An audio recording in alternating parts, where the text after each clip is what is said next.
नमस्कार दोस्तों, बिजनेस पाठशाला से मैं सीए सत्यम गुप्ता आज आप सभी को जीएसटीआर 2A रिटर्न के बारे में बताऊंगा। देखिए दोस्तों, जैसा आप सभी जानते हैं जीएसटीआर जो 2 का रिटर्न होता है वो इनपुट टैक्स क्रेडिट से रिलेटेड इन्फॉर्मेशन के लिए काम आता है। तो आज मैं आप सभी को जीएसटीआर 2 रिटर्न की डिटेल्ड फाइलिंग के बारे में, उसका फॉर्मेट कैसा होता है, उसमें क्या क्या इन्फॉर्मेशन आपको विजिबल होती है, ये सारी बातें डिटेल में बताऊंगा। तो चलिए शुरू करते हैं आज के वीडियो से।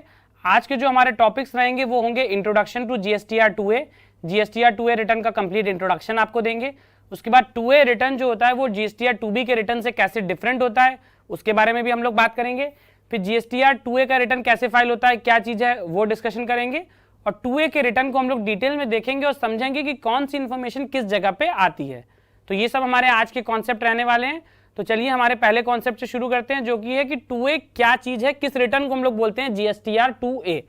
तो देखिए दोस्तों, जैसे लेमैन होता है मैं वैसे समझाना चाहूंगा कि एक आम आदमी को यह समझ में आए कि जीएसटीआर 2A का रिटर्न क्या है।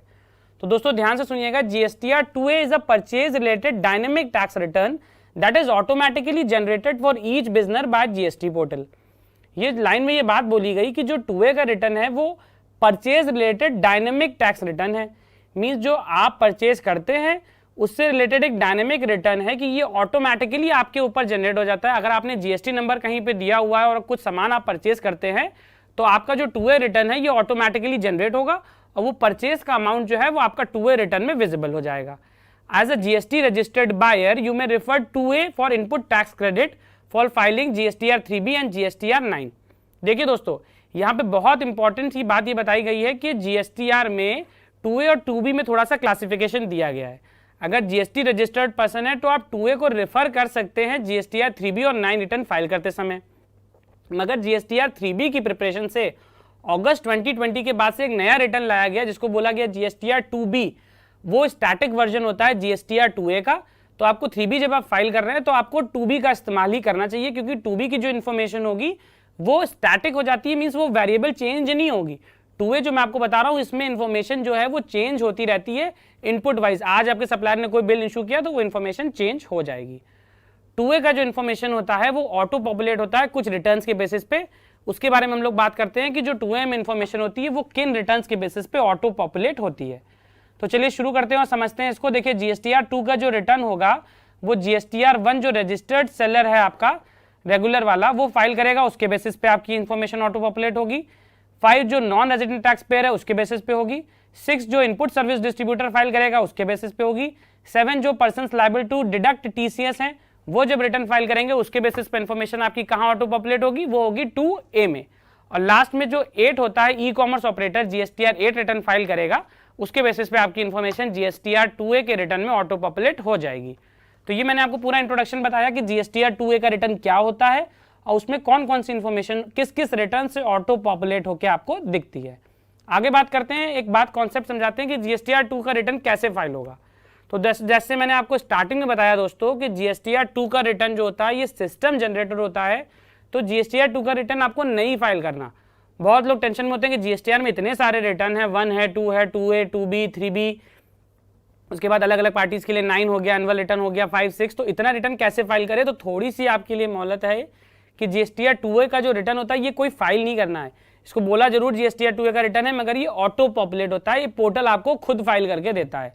तो थोड़ा सा मुस्कुराइए, ये रिटर्न आपको ऑटोमेटिक फाइल होकर मिलेगा, मीन्स ऑटो पॉपुलेट होकर मिलेगा। इसको आपको फाइल नहीं करना है, आप इसको खाली व्यू करेंगे।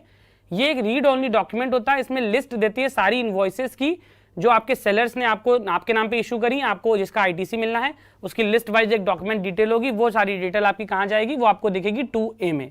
इसको आप व्यू भी कर सकते हैं, डाउनलोड कर सकते हैं इसकी कॉपी।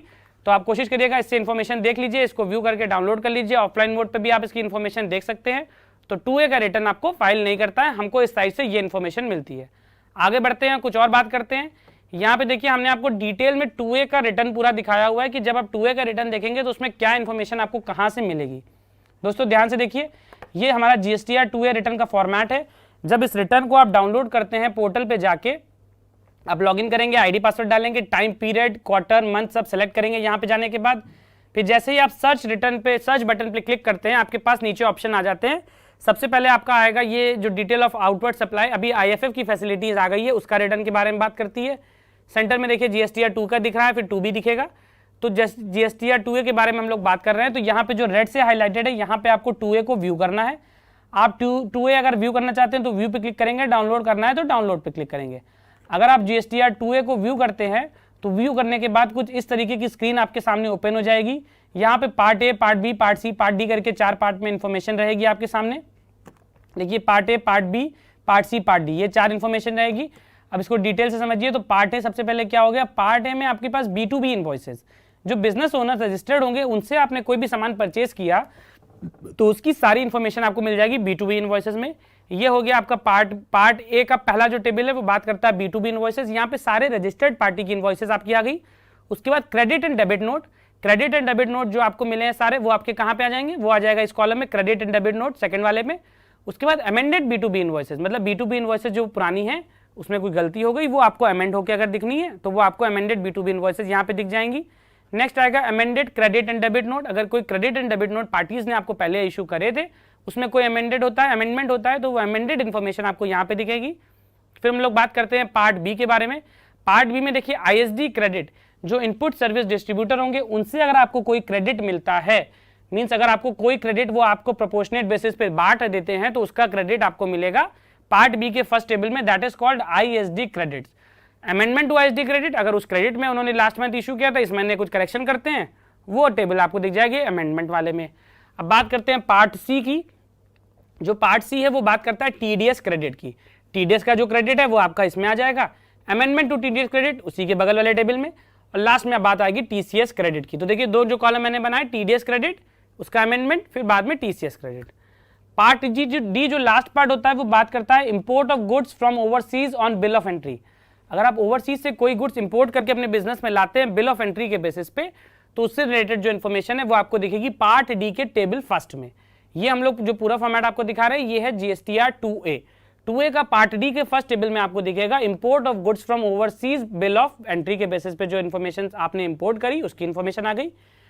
जो टेबल नंबर 2 है वहां पे आएगा import of goods from SEZ unit end developer on bill of entry.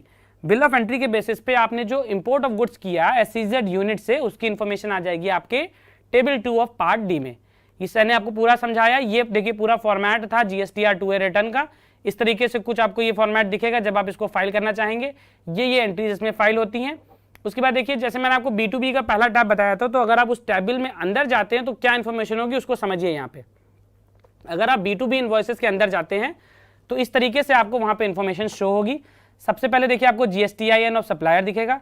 जो आपका सप्लायर है जिसने आपको इनवॉइस इशू करी, उसका GST नंबर, उसका नाम, फिर क्या उसने अपना GSTR 1 रिटर्न फाइल कर दिया उसकी इन्फॉर्मेशन, उसकी GSTR 1 फाइलिंग स्टेटस उसने करा तो किस डेट पे करा उसकी इन्फॉर्मेशन, उसकी फाइलिंग पीरियड क्या फाइलिंग था, या उसका 3B उसने फाइल किया कि नहीं फाइल किया। तो ये कुछ बेसिक इन्फॉर्मेशन है, ये सब आपको देखने को मिल जाएंगी। अगर आपको कंप्लीट इनवॉइस देखना है तो आपको GST नंबर पे क्लिक करना पड़ेगा। GST नंबर पे क्लिक करने के बाद आप वो कंप्लीट इनवॉइस भी देख पाएंगे। तो अगर ध्यान रखिए दोस्तों, अगर आपको कंप्लीट इनवॉइस देखना है तो आप GST नंबर पे क्लिक करिए, आपको कंप्लीट इनवॉइस आपके सामने आ जाएगी। ये इन्फॉर्मेशन आपको हम देखिए बता रहे हैं दोस्तों कि अगर आपको ये ऑफलाइन मोड पे डाउनलोड करना है तो उसमें क्या क्या होगा। GSTR 2A की इन्फॉर्मेशन अगर आप ऑफलाइन मोड पे डाउनलोड करते हैं तो आपके पास दो ऑप्शन आएंगे। आप चाहे तो JSON फाइल डाउनलोड कर सकते हैं, चाहे तो एक्सेल में भी इसको डाउनलोड कर सकते हैं। तो जब ऑफलाइन मोड पे आप डाउनलोड के ऑप्शन में जाएंगे तो इस तरीके की कुछ विंडो आपके सामने ओपन होगी। यहाँ पे आप ऑफलाइन मोड पे उसको JSON फाइल डाउनलोड कर सकते हैं या उसकी एक्सेल यूटिलिटी भी डाउनलोड कर सकते हैं। जो इन्फॉर्मेशन मैंने आपको दिखाई वही सारी इन्फॉर्मेशन आपको इस रिटर्न में भी, डाउनलोडेड रिटर्न में भी देखने को मिल जाएगी। तो चलिए दोस्तों आगे बढ़ते हैं और अब बात करते हैं कंपैरिजन के बारे में कि GSTR 2A और GSTR 2B का रिटर्न कैसे डिफरेंट है या कैसे एक है, या हम लोग उसमें क्या कंपैरिजन कर सकते हैं। तो चलिए इसी के बारे में बात करते हैं। सबसे पहला देखिए जो टाइप ऑफ स्टेटमेंट, जैसे मैंने आपको बताया कि GSTR 2A का जो स्टेटमेंट है ये प्रोग्रेसिव स्टेटमेंट है। मीन्स इसमें क्या होता है कि इसमें इन्फॉर्मेशन जो होती है वो टाइम के बेसिस पे ऑटो पॉपुलेट होती रहती है। आपके सप्लायर ने आज कोई इन्फॉर्मेशन डाली तो आपके 2A में आज वो विजिबल हो जाएगी, चाहे रिटर्न फाइल्ड हो चाहे ना फाइल्ड हो। मगर जो 2B का रिटर्न होता है that is called as static, means उसमें कांस्टेंट ऑटो ड्राफ्टेड स्टेटमेंट होता है। वो सारी ITC की इन्फॉर्मेशन आपको देता है मगर वो एक पर्टिकुलर टाइम पे देता है और जनरेट होने के बाद उस स्टेटमेंट में कोई भी चेंज नहीं होते हैं। जब स्टेटमेंट आपको दिखेगा 2B का तो जिस डेट पे वो आपको दिख रहा है वो फाइनल है, वहां तक जितने क्रेडिट होंगे आपको उसमें सब दिखेंगे। 2A क्या होता है वो डे टू बेसिस पे अपलोड होता जाता है। अब नेचर ऑफ स्टेटमेंट की बात कर लेते हैं। तो जो 2A है वो मेरा डायनेमिक नेचर का हो गया, मीन्स इसमें इन्फॉर्मेशन एज एंड व्हेन जो सप्लायर ने डेटा एंट्री करी आपकी इन्फॉर्मेशन चेंज हो गई। 2B में क्या होता है, डेटा एंट्री कर तो दी मगर 2B में वो चेंज नहीं होगा, 2B हमारा स्टैटिक हो गया। 2B में स्पेसिफिक डेट आ गई कि भैया 11, 12, 13 के बाद आप जब फाइल करेंगे तभी 2B जनरेट होगा। जिस दिन पे वो जनरेट हो गया उस दिन पे सारी इन्फॉर्मेशन उसमें स्टैटिक हो गई, वो इन्फॉर्मेशन आप देख सकते हैं। अब GSTIN की कुछ एडवाइजरी आई थी ITC क्लेम करने को लेके कि क्या आप 2A पे ITC क्लेम करें या 2B पे करें। तो दोस्तों इस बात का ध्यान रखिएगा कि जो GSTIN की एडवाइजरी आई है वो ये बोलती है कि 2A पे आपको ITC क्लेम नहीं करना है, क्योंकि 2A जो होता है वो सपोज ये करता है कि इन्फॉर्मेशन खाली फीड करी गई है और आपके रिटर्न पे विजिबल हो गई, फाइल हो गई, मगर इसका मतलब ये नहीं है कि वो ITC आप क्लेम कर लेंगे उसके बाद उसमें कोई चेंज नहीं होगा। और जो GSTR 2B का रिटर्न होता है उसके अंदर आपको एडवाइजरी मिलती है कि कौन सा ITC आपका एलिजिबल ITC है, कौन सा इनएलिजिबल ITC है, और उस एलिजिबल और इनएलिजिबल ITC के बेसिस पे आप अपना GSTR 3B का पेमेंट कर सकते हैं। मतलब आपको अगर ITC लेना है तो आप 2B को देखिए, 2A को ना देखिए। 2A को आप देख के ये सेटिस्फाई हो सकते हैं कि भैया पार्टी ने हमारी इनवॉइस चढ़ा दी, मगर जब 2B को देखेंगे और 2B में आपकी इनवॉइस दिख रही है, इसका मतलब है कि उसमें आपको एलिजिबल और इनएलिजिबल का क्लासिफिकेशन भी दिखेगा। उस क्लासिफिकेशन के बेसिस पे आप अपना 3B का पेमेंट कर पाएंगे। आगे बढ़ते हैं और बात करते हैं कि कौन कौन सी ITC की एंट्रीज हैं जो इसमें रिफ्लेक्ट होंगी। देखिए GSTR जो 1 होगा वो जब सेव या सबमिट या फाइल हो जाएगा 2A में आपका दिखेगा।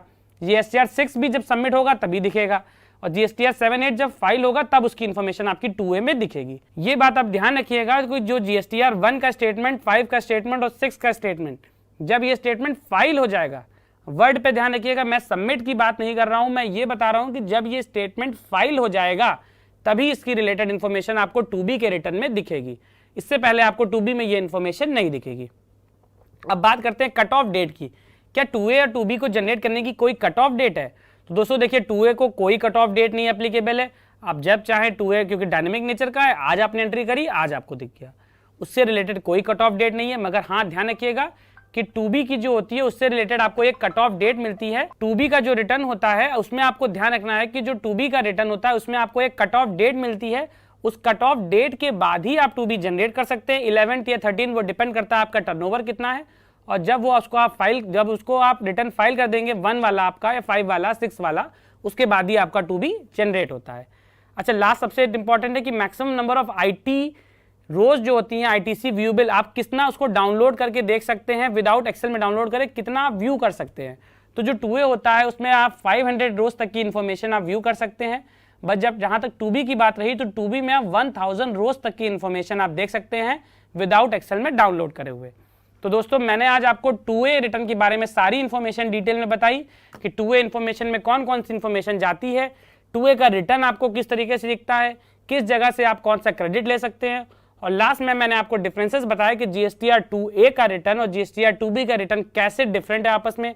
तो मैं आशा करता हूँ ये सारी इन्फॉर्मेशन आपको अच्छे से समझ में आ गई होगी। धन्यवाद।